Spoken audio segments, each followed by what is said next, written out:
So I've picked up about 2 to 3 times the amount of gold I'd usually have by this time of the year. Figured maybe I'd explain.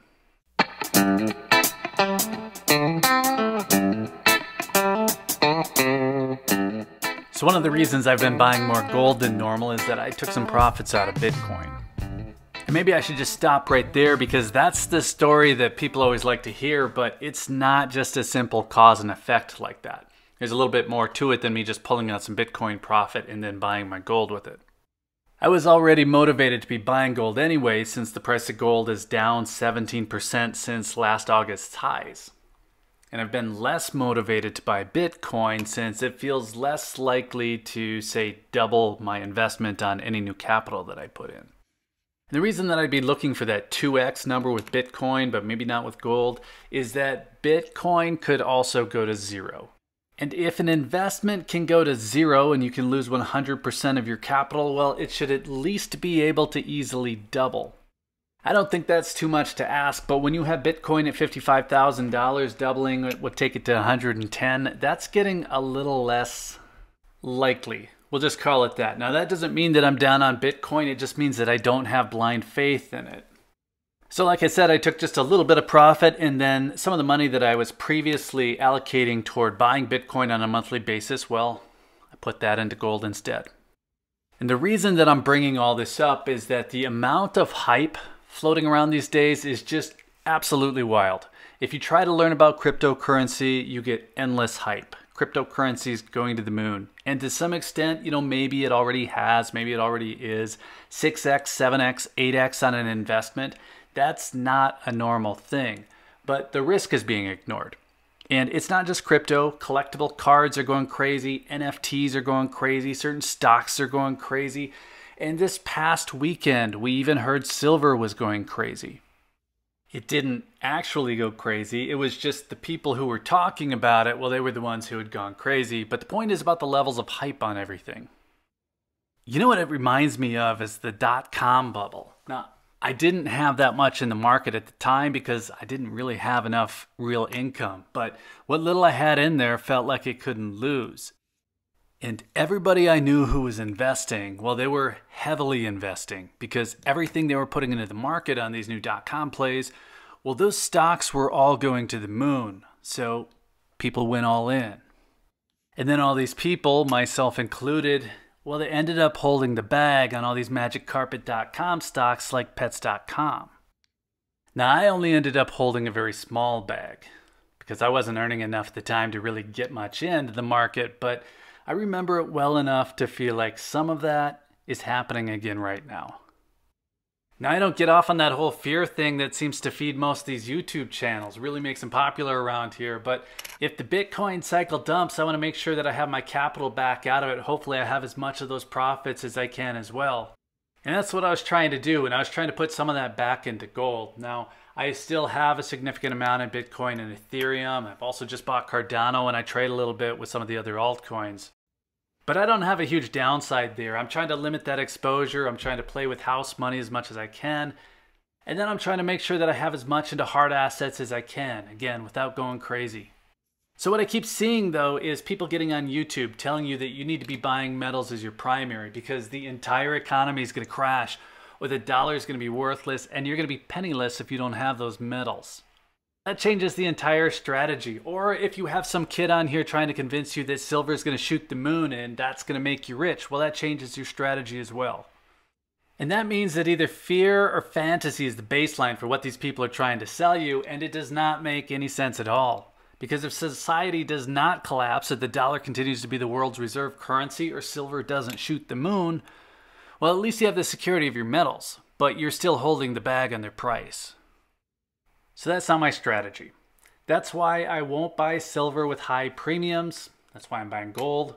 That's why I'm also investing whenever I can, whenever it makes sense. And that's why I'm not getting caught up in all of this hype.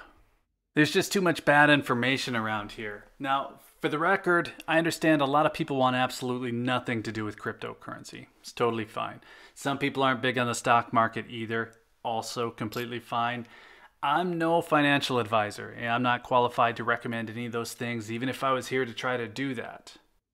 But some of those investments have led to me getting a hold of more gold this year. This is where I'm at so far for 2021.